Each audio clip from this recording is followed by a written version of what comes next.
বন্ধুরা, সুন্দর লম্বা ঘন চুল আমরা সবাই ভালোবাসি। তাহলে এই রকম সুন্দর লম্বা ঘন চুল যদি তোমরা পেতে চাও, তাহলে শুধু তেল লাগালে হবে না। তেলের সাথে আর কি কি মিশিয়ে লাগালে তোমাদের ভালো হয়, সেটাই আজ আমি তোমাদের সাথে শেয়ার করব। তো চলো দেখে নেওয়া যাক তেলের সাথে আর কি কি মেশাতে হবে। প্রথমে আমরা নিয়ে নিচ্ছি পেঁয়াজ কুচি, এরপর লবঙ্গ, তারপরে নিয়ে নিয়েছি কালো জিরা আর জবা ফুলের কুঁড়ি, আর সাথে আছে মেথি, আর হ্যাঁ অবশ্যই নারকেল তেল। এর সাথে নিয়ে নিয়েছি কারি পাতা। এবার আমি তেলটা তৈরি করে নেব। প্রথমেই কড়াইটা বসিয়ে নিলাম, তারপরে দিয়ে দিচ্ছি এতে পেঁয়াজ কুচি। অবশ্যই তোমরা পেঁয়াজ কুচিটা সামান্য বা বেশি পরিমাণে দিতেই পারো, তোমরা যে যেরকমভাবে তৈরি করতে চাইছো সে সেরকমভাবেই দেবে। এরপর দিয়ে নিচ্ছি 4 চামচ নারকেল তেল, তোমরা তোমাদের পরিমাণ মতন দিয়ে নেবে। তারপরে নিয়ে নিয়েছি জবা ফুলের কুঁড়ি, আমি এখানে 3টি কুঁড়ি ব্যবহার করছি। এরপর নিয়ে নিয়েছি কারি পাতা।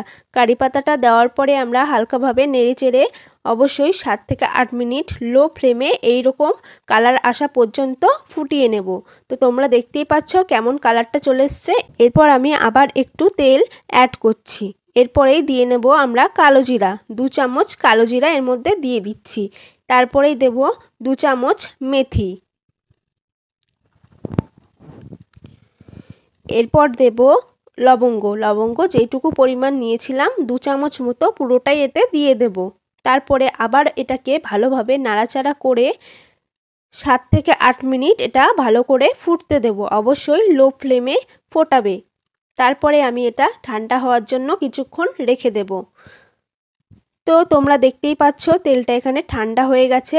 এরপরে আমরা একটা এয়ার টাইট কন্টেনারে মানে কাচের বয়মে ঢেলে নেব তেলটা, যাতে ভালো করে অনেক দিন পর্যন্ত আমি এটাকে স্টোর করে রাখতে পারি। তোমরা এটাকে একটু সূর্যের তাপেও রাখতে পারো। তো সূর্যের তাপে রাখলে এর ভেতরে যে যে ইনগ্রিডিয়েন্টসগুলো আছে সেইগুলোর গুণাবলীও ওই তেলের সাথে একসাথে মিশে যাবে, যার ফলে আমাদের চুলের ড্যান্ড্রফ, তারপরে হেয়ার ফল এইসব আর হবে না, আর চুলটা খুব তাড়াতাড়ি গ্রো করবে। তো তোমরা দেখতেই পাচ্ছ আমি এখানে এয়ারটাইট একটা কন্টেনারে রেখে দিচ্ছি। এরপর আমি একটা বাটি করে একটু তেল নিয়ে নিয়েছি, যাতে তোমাদের ইউজ করে দেখাতে পারি আমি কি করে ইউজ করছি। তোমরা সেটা ভালো করে দেখে নাও। অবশ্যই তেলটা দেওয়ার সময় আমরা একটু ভালো করে ম্যাসাজ দেব, যাতে আমাদের চুলের গোড়াগুলোয় পৌঁছায় তেলটা, আর চুলের ব্লাড সার্কুলেশনটা খুব ভালোভাবে হয়। তোমরা দেখতেই পাচ্ছ আমি কি করে ম্যাসাজ করছি। হ্যাঁ, ম্যাসাজ করলে আমাদের ব্লাড সার্কুলেশন ভালো হয়, চুলকে সফট করে, আর চুলের গ্রোথ বাড়ে, সঙ্গে চুল ভাঙা থেকেও চুলকে আটকায়, চুল লম্বা হতে এবং মজবুত হতে সাহায্য করে। তেলটা যাতে আমাদের মাথায় পুরোপুরিভাবে বসে যায়, তাই আমি এভাবে একটু ম্যাসাজ করে নিচ্ছি। ভিডিওটা আমি এখানে একটু ফাস্ট করেছি বলে তোমরা একটু ফাস্ট দেখতে পাচ্ছ। আমার ভিডিওটা যাতে লম্বা না হয়ে যায় তাই আমি একটু ফাস্ট করেছি। তো আমি এখানে আমার হেয়ার ম্যাসাজটা হয়ে যাওয়ার পরে আমি একটা ক্লিপের সাহায্যে চুলটা বেঁধে নিচ্ছি।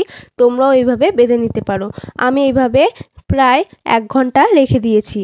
তো এরপরে আমি শ্যাম্পু করে নেব। তোমরা 1 থেকে 2 ঘন্টাও রাখতে পারো স্নান করার আগে, বা সারা রাত ধরেও রাখতে পারো। তো আমি এখানে শ্যাম্পু করে চলে এসেছি। তো তোমরা দেখতেই পাচ্ছ আমার চুলটা কতটা সফট লাগছে এখনই। তোমরা শ্যাম্পু করার পরে অবশ্যই নরম কোনো গামছা বা তোয়ালে দিয়ে চুল মুছবে, কিন্তু জোরে জোরে বা একদম বাড়ি মেরে মেরে চুলটাকে মুছবে না। যদি এইভাবে মোছো তাহলে তোমাদের চুল কিন্তু অনেক ক্ষতি হতে পারে, চুল ভেঙে পড়ার সম্ভাবনা থাকে এবং চুলের গ্রোথও কমে যায়। আমার চুলটা শুকিয়ে নেওয়ার পরে দেখো, তোমরা নিজেরাই দেখো আমার চুলটা কতটা সুন্দর বাউন্সি আর ঘন সিল্কি চুল লাগছে। তো তোমরা দেখতেই পাচ্ছ আমার চুল কিন্তু একটু আটকে যাচ্ছে না কোথাও। তোমরাও এইভাবে হেয়ার অয়েলটা তৈরি করে নিতে পারো।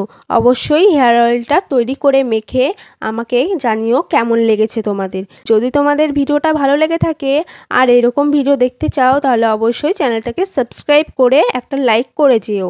আর কেমন লেগেছে এই ভিডিওটা অবশ্যই আমাকে কমেন্ট বক্সে জানিও। তো দেখা হচ্ছে অন্য কোনো ভিডিওতে। Bye, tata.